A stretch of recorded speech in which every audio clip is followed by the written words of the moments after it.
Pour sa première mise en scène, Florent Ferreté signe une version pétillante et rythmée de La Bonne Anna.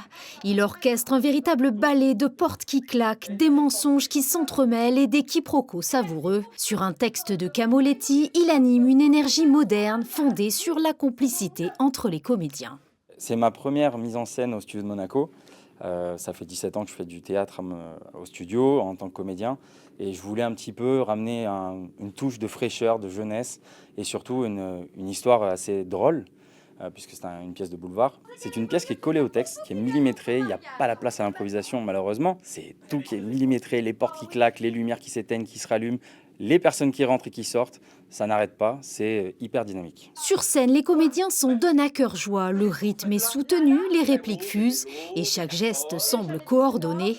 La mécanique du boulevard fonctionne à merveille.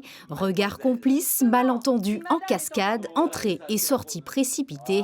Chacun trouve sa place dans ce chaos organisé. D'abord, on apprend le texte, évidemment, c'est la base. Et une fois que le texte est plus ou moins acquis, on peut commencer seulement à se lâcher.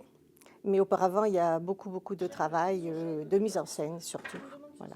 Parce que c'est une pièce qui est très vivante, ça bouge, on sort, on rentre, j'ai beaucoup de sorties, beaucoup d'entrées.